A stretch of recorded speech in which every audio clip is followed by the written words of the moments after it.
जय श्री कृष्ण दोस्तों, राधे राधे। और हम गीता का 8वां अध्याय और 18वां भाग हम सुन रहे हैं। तो यहाँ तक हम सुने थे कि पंचभूत तत्व पृथ्वी, जल, आयु, अग्नि तथा आकाश आदि जिनसे सृष्टि की उत्पत्ति होती है और फिर संहार होता है, उन्हें अधिभूत कहा जाता है। और आगे के अब यहाँ से सुनिए आप लोग। और हिरण्यमय पुरुष, हिरण्य गर्भ प्रजापति, सुत्रमा तथा ब्रह्मा ही अधिदेव हैं। हे देवाधारियों में श्रेष्ठ अर्जुन, प्राणियों के शरीर में मैं वासुदेव ही अधिजज्ञ रूप से जाना जाता हूँ।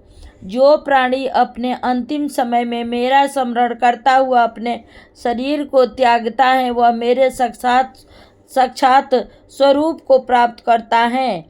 इनमें किसी भी प्रकार का संशय नहीं करना चाहिए। हे कुंती पुत्र अर्जुन, प्राणी अपने अंतिम समय में जिस भाव को स्मरण करता हुआ अपने शरीर को त्याग करता है, वह उसे ही प्राप्त होता है, क्योंकि वह सदैव उसी भाव में भवित रहता है। हे अर्जुन, इसलिए हर समय निरंतर मेरा स्मरण करते हुए तुम युद्ध भी करो। इस प्रकार मुझ में अर्पण किए हुए मन और बुद्धि को युक्त होकर तुम निसंदेह मुझे ही प्राप्त करोगे। हे पार्थ, यह शाश्वत नियम है कि जो प्राणी मेरे परमेश्वर के ध्यान के अभ्यास रूपी योग से युक्त होकर दूसरी ओर न जाने वाले चीज से निरंतर मेरा ही चिंतन करता है, वह प्रकाश रूपी दिव्य पुरुष अर्थात मुझे ही प्राप्त करता है। जो प्राणी सर्वज्ञ, अनादि, सर्वनियंता, सूक्ष्म से भी सूक्ष्म, सबका स्मरण पोषण करने वाले,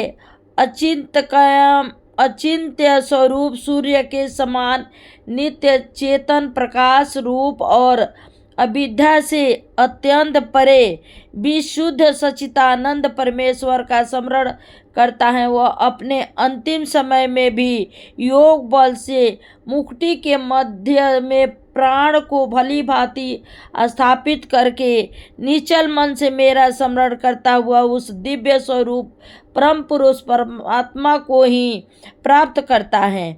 वेदों के मर्मज्ञ विद्वान जिस सच्चिदानंद परम पद को अविनाशी कहते हैं, आसक्ति से दूर रहने वाले यत्नशील सन्यासी महात्मा लोग जिनमें प्रवेश करते हैं, और जिस परम पद की कामना करने वाले ब्रह्मचारी लोग ब्रह्मचर्य का आचरण करते हैं, उस परम पद को मैं तुम्हारे लिए संक्षेप में बताता हूँ।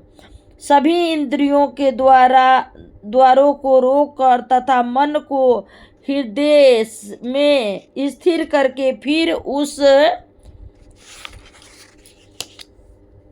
जीते हुए मन के द्वार को प्राण को मस्तक में स्थापित करके परमात्मा संबंधी योग धारण में स्थित होकर जो प्राणी प्राणवाक्षर रूपी ब्रह्मा का उच्चारण करता हुआ तथा उसके अर्थ स्वरूप मुझे त्रिगुण ब्रह्मा का चिंतन करता हुआ शरीर का त्याग करता है, वह प्राणी परम गति को प्राप्त होता है।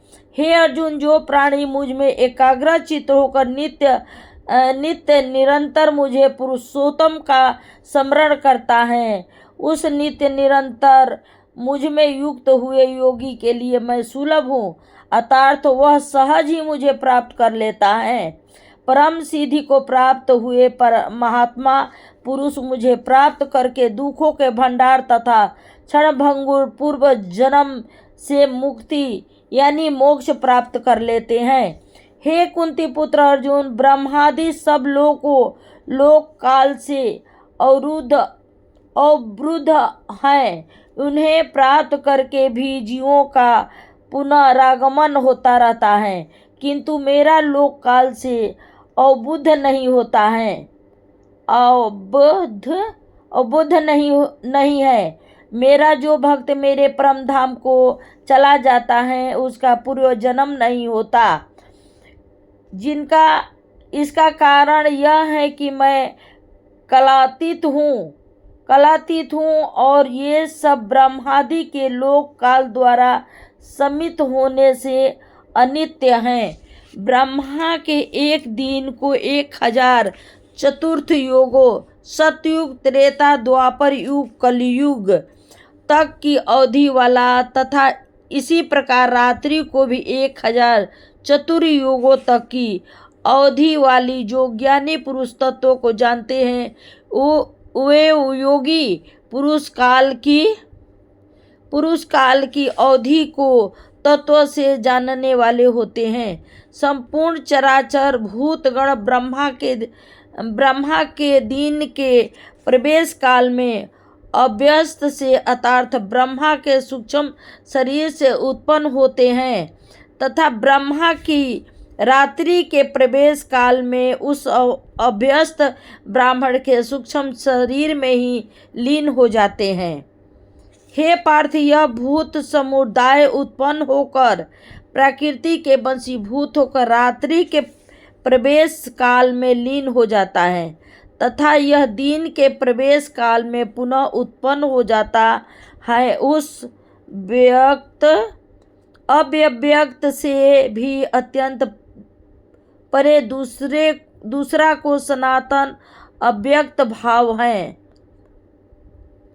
दूसरा जो सनातन अव्यक्त भाव है वह परम दिव्य पुरुष सब भूतों के नष्ट होने पर भी नष्ट नहीं होता। जो अव्यक्त अक्षर इस नाम से कहा गया है उसी अक्षर नाम अव्यक्त भाव को परम गति कहते हैं तथा जिस सनातन अव्यक्त भाव को प्राप्त होकर प्राणी पूर्व जन्म नहीं लेता वही मेरा परम धाम है।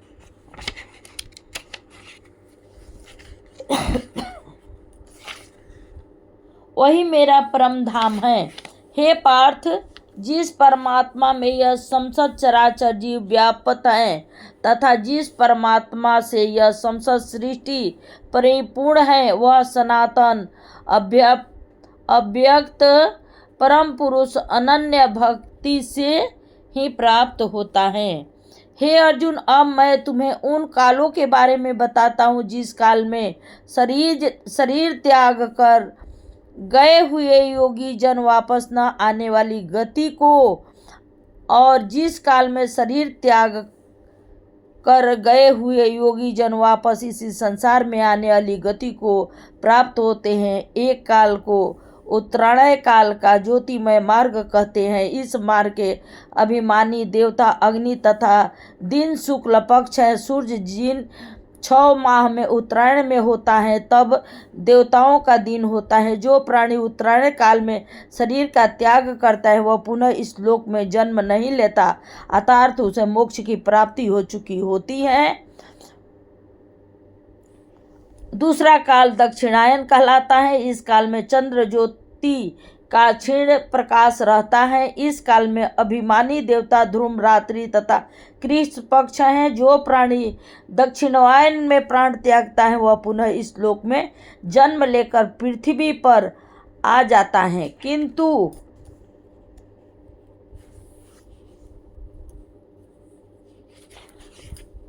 इस काल में शरीर त्याग करने वाला प्राणी अपने शुभ कर्मों का फल पृथ्वी पर आने से पूर्व स्वर्ग में अवश्य ही भोगता है।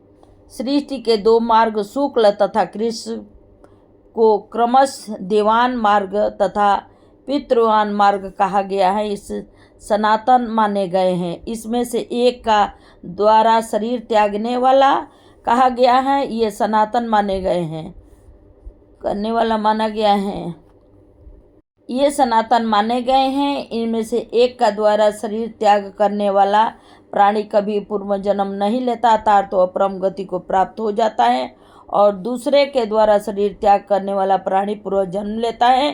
हे पार्थ, इस प्रकार इन दोनों मार्गों में तत्व से जानकर कोई भी योगी पुरुष भ्रमित नहीं होता। हे अर्जुन, तुम भी सब काल में समबुद्धि रूपी योग से युक्त हो जाओ अर्थात निरंतर मेरी प्राप्ति के लिए साधना करने वाले बनो। अब यहाँ तक मैं सुनी हूँ, अगले भाग दूसरे में। जय श्री कृष्णा, राधे राधे।